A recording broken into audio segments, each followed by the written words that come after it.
Alright, I apologize in advance for the wind. I just wanted a change of scenery. So I decided to get outdoors while the weather was still halfway decent. Ah, here it comes. Wait for it to pass through. Alright, anyways, what I wanted to talk a bit about today was the cost of video games. From time to time, I find whining on message boards about either nickel and diming with DLC, downloadable content, or paying too much, at $60 for a brand new video game for Xbox 360 or PlayStation 3. And well, you're kind of wanting to have your cake and eat it too.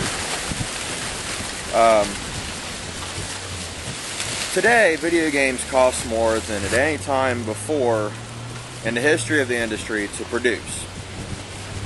Now, I've tried to find figures, and depending on what developer you talk to and what game we're looking at or what type of game we're looking at, the figures can vary quite a bit, but a lot of the figures I've seen put a PlayStation 3 or Xbox 360 game in the ballpark on average of $20 to $30 million. And that's more than it's ever cost to produce games. Now, some games will cost less, some games will cost more. Grand Theft Auto 4 reportedly cost $100 million to develop.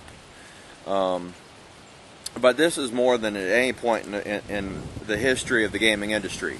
If you look back several generations ago, one developer by himself, or perhaps a small team, a handful, as was the case with the original Mortal Kombat, was capable of producing a video game in maybe a handful of months on a budget of maybe hundreds of thousands of dollars instead of millions of dollars. And a game could sell, 50,000 copies or 100,000 copies or whatever and be a success financially.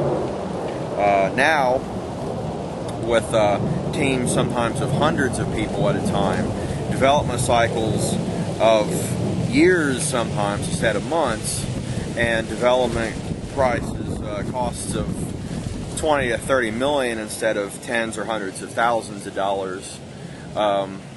It's increasingly difficult for developers to make back their investment in the game.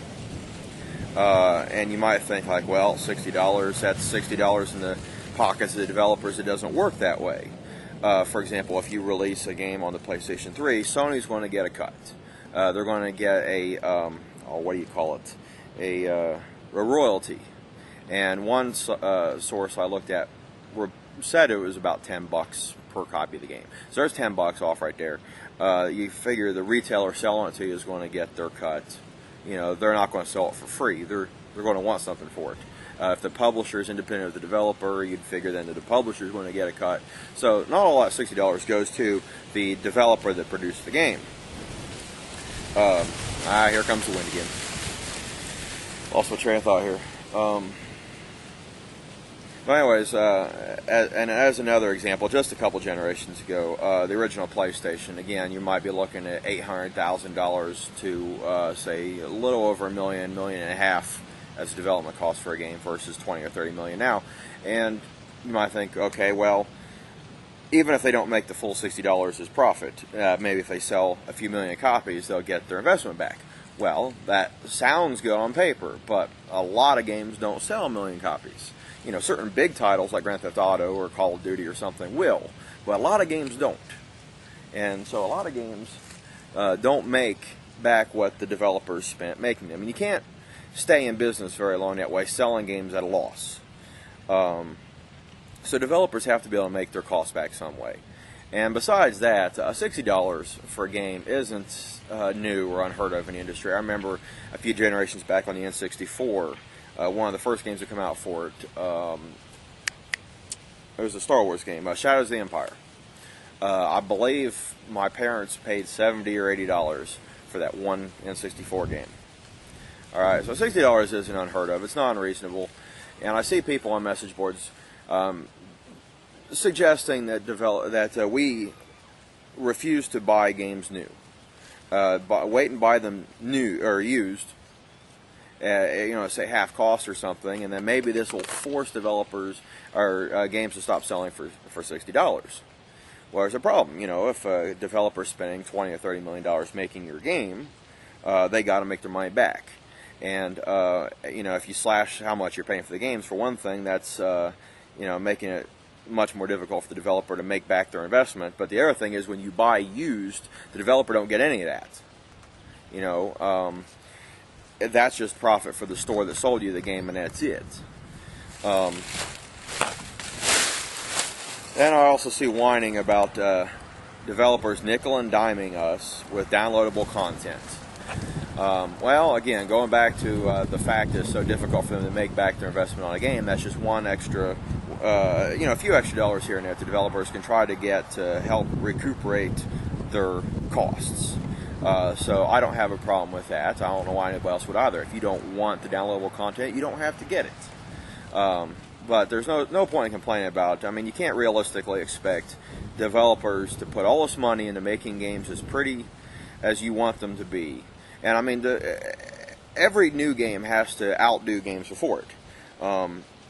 You can't have a game, if you produce a game that looks like a game from 3 years ago, then people complain, well, it doesn't look as pretty as, Uncharted 2 or something. And so you want better graphics, you want better AI, you want better physics, bigger games, longer games, more complex games, more impressive games. All that costs money.